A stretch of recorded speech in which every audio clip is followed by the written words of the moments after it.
This dome is not an aviary. It's built piece by piece, and inside is my favorite habitat I've ever built. Hello everyone, and welcome to a new habitat build for Grand Canyon Park in Jurassic World Evolution 3. This one is for the Microceratus. When I had a little brainstorm about what to build for this little dinosaur, I asked myself, what modern day zoo animal could Microceratus represent? And I thought of koalas and red pandas.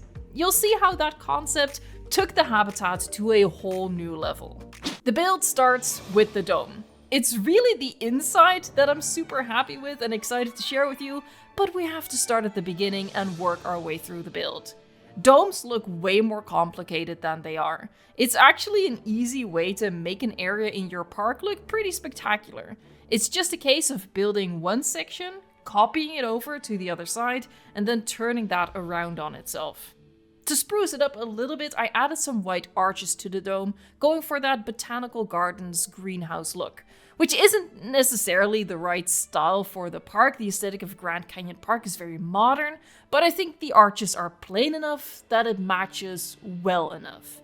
The idea behind this greenhouse type of structure is that this park is built in the desert, so if you want a very luscious jungle habitat, you need a way to shelter it from the elements so you can keep the plants from drying up.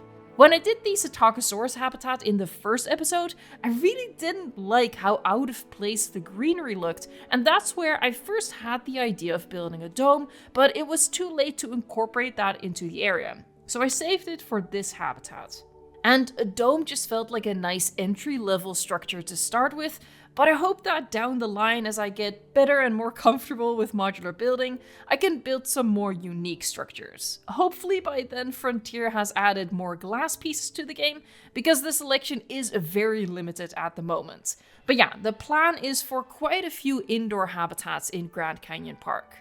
Of course, if you want to see this park come together, subscribe to the channel.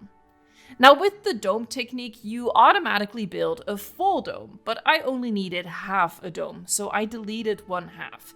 I did make a mistake here, which will come back later. Then I had to go in and make some tweaks, deleting some parts I didn't like, but mostly to fix some of the overlapping that happens when you turn a slightly more complex shape around on itself. So I went through and I moved every other arch over and fixed a clipping issue where the metal frame of the glass poked through the white arch. This is pretty tedious work, but thankfully I have a second monitor, so I'm always just half watching a YouTube video or something to occupy my brain. I moved the dome into position to find the perfect placement for it and then fixed the surrounding rock so there would be no gaps left. But this is where I realized I'd have to do another step to make it look right, and we'll get to that in a minute. First, I made the entry and the exit to the dome. And the idea here was to create an airlock with double doors to protect the environment within the greenhouse, and also in my head maybe there would be butterflies flying around in here as well. I was already fully planning on using the insect feeder to mimic butterflies before remembering, RIP, we don't have the insect feeder anymore.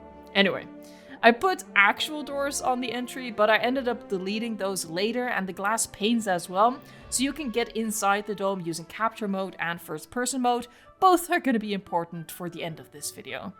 The path inside is super simple, just a semicircle following the curve of the dome. I didn't want to waste too much interior space on the yes, and that's a first. By the doors, I put temporary columns in place just to mark the right position of the dome, because I will be moving it out of the way for most of the build, and these columns as markers just make it really easy to line it up and get it back to where I had it. So as I said, I realized an extra step was necessary. I didn't like the glass just clipping into the rock. That didn't look right. So I went all the way around where the dome clipped into the cliff, and I added white concrete following the curve of the dome and the shape of the rock. I'm guessing not everyone is going to like this border because it looks very cluttered because it does follow the shape of the rock wall, but I felt it looked better to have the glass disappear into the concrete, into the man-made structure, rather than into the natural rock face. While I do personally like the results, this was my least favorite thing to do of this build because you have to rotate the concrete on every axis to get it lined up, and my tiny lizard brain struggles with that.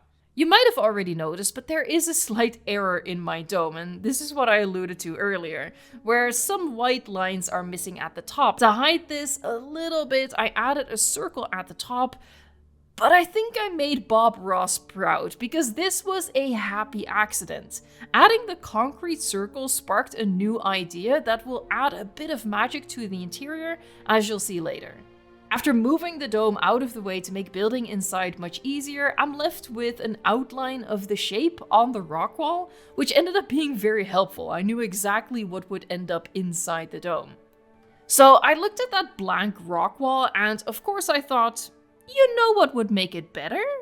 A waterfall. So I started finagling a waterfall in there. There is no science to this, it's just a case of messing around with the water tool until you get something that looks just right. In this case, I wanted just one skinny waterfall, so through trial and error, that's what I ended up with.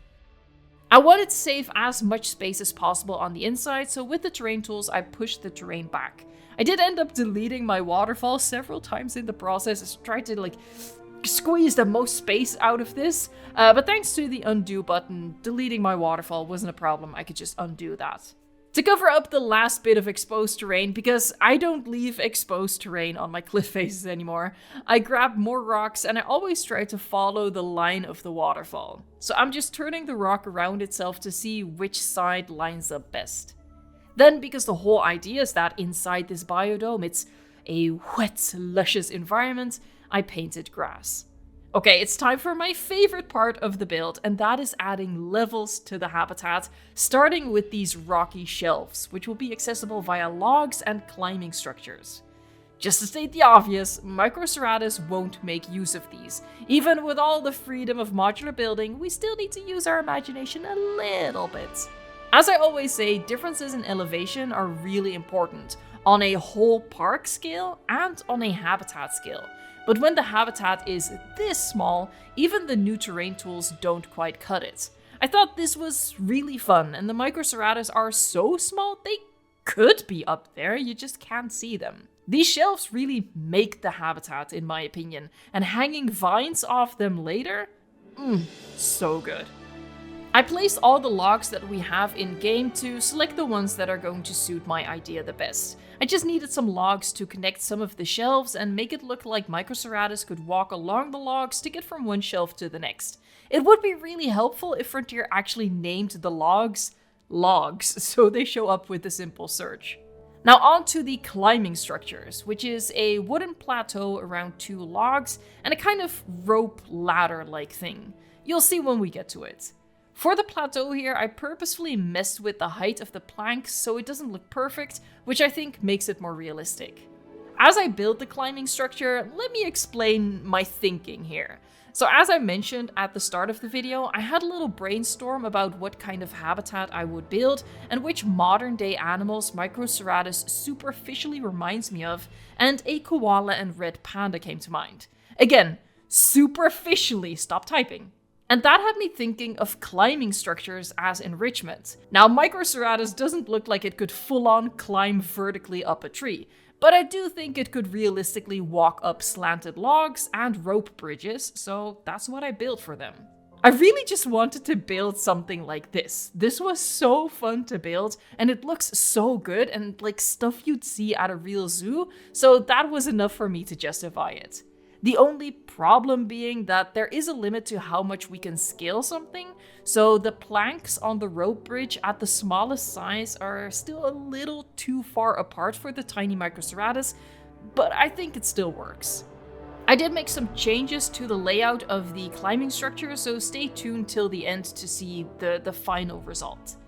In the meantime, let me know in a comment down below what you think of the climbing structure as enrichment and what other dinosaurs you think this might work for with a little bit of imagination.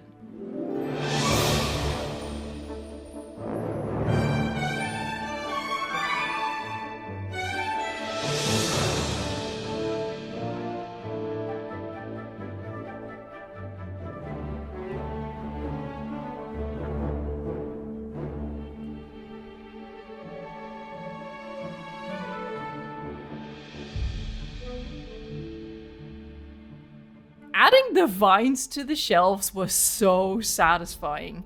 This part of the process is what really sold me on the whole build. I love how it came together at this point, and just like with the Dimetrodon mines of the previous episode, it really clicked for me, and I want to do more stuff like this.